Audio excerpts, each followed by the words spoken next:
You were born in medieval England, 1240 AD, into a family with a father who was more married to ale than to his duties. He loved his 5 daughters in his own strange way, but love didn't put food on the table or save dowry money. You were the second youngest, and by the time you reached 15, everyone in the village knew you were the most beautiful of them all. A powerful general in the king's army even noticed you, declared he wanted to marry you, but his family demanded dowry, a dowry so heavy it could sink a ship. Your father, of course, had already wasted most of his wealth on alcohol and marrying off your older sisters. When he heard whispers that the church was secretly paying for young women to become nuns, he didn't think twice. That night he kissed your forehead. "God'll take care of you, love, and with this silver, I'll take care of meself," he says. The next morning men from the church dragged you away. They shaved your head in front of everyone. Your long hair, the thing strangers once praised, dropped in piles at your feet. They shoved you into a rough black cloth that smelled like mold. You caught your reflection in a brass tray. Your beauty was gone, stolen in one cruel hour. At the convent, you expected quiet prayers and maybe some hymns. Instead, the priest shoved a stiff brush into your hands. "Scrub the entire church floor by tonight. God sees your effort. Don't disappoint him."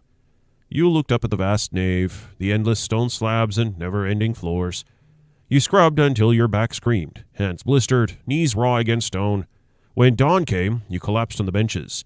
The priest examined your work. "Amateur work. Do better next time. Wake at 4 tomorrow morning. No excuses. This is the rule." Sleep became a luxury you could never afford. At 4 the next morning, bells rang.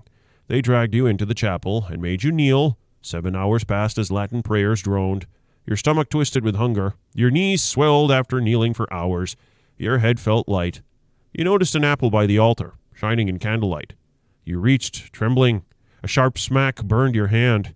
"No food. 3-day water fast for new nuns. You must purify. It's our tradition."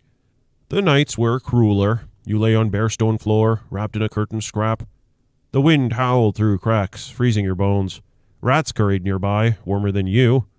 You closed your eyes and wondered if this was God's plan or just the priest's amusement. You endured it, suffered it, even though you were dying. One day, you found a half-dead peasant boy outside the gates. Lips blue, body shaking. Without thinking, you slipped him apples from the storeroom. His eyes lit up with life. For a moment, you felt human again. But mercy doesn't stay hidden. A senior abbess was secretly watching you. "Thief, stealing God's apples for beggars?" And you say, "He would have died." She says, "Better he die than you dishonor the convent." They dragged you to the senior priest and told him what you did. 10 days without food. Let your soul starve with your stomach. Let God show you the real value of food. Your heart sank, but then a visiting higher priest stepped in, his robes shimmering, his voice smooth. The higher priest says, "Service to the poor is service to God. She should be pardoned." You nearly wept with relief. But later that night he found you in a dark corridor, and he whispered, "You owe me." And you said, "Owe you what?" nervously. And he grinned and said, "Your silence, your body. God forgives sins, but I forgive punishments." You begged, you tried to run, but he grabbed you. That night your vow of chastity was stolen, not given. You lay awake after, broken, staring at the cracked ceiling, knowing even God wouldn't come down to save you. Weeks later they made a spectacle of you. During a public ceremony, they dragged you forward. The priest said, "Confess your sins before all." And you said, "But I..." And the priest cut you off saying, "Confess!" The villagers stared. You confessed to things you never did. Lust, disobedience, pride. The crowd gasped, nodded, judged. Then came the finale. They gave you a whip. The priest says, "Punish yourself for God." You struck your back again and again until blood seeped into your habit.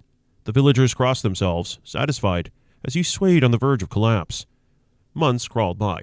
Hunger, cold, silence, until your belly began to swell. You knew instantly whose sin this was, but no one would believe you. When the truth came out, the convent exploded with fury. The abbess, spitting, said, "Whore, you've defiled holy ground." And you said, "It wasn't my choice." The priest says, "Silence! You are cursed." They banished you in shame. You stumbled into the village streets, clutching your belly. People hissed, spat, called you a harlot. You begged your family to take you in, but your father, drunk, slammed the door, saying, "You failed God, you failed us, you're no daughter of mine." Tears froze on your cheeks. You found shelter in muddy barns, eating scraps thrown into pigs. Even beggars mocked you. Eventually the kingdom put you to work scrubbing noble toilets. That was survival now. scrapping filth while nobles laughed above you. Then the plague arrived. It crept like smoke through the streets, black boils, fever, death everywhere. The healthy fled, but outcasts like you were forced to stay. You cleaned the sores off the dying, carried bodies to pits, coughed the sickness into your own lungs. Your body, already starved and fragile, broke quickly. Fever raged, your skin burned, your breath rattled. You begged for water, for mercy, for someone to just say your name kindly. None came. When you died, they didn't pray, they didn't bury, they threw your body onto a cart piled with hundreds of plague dead.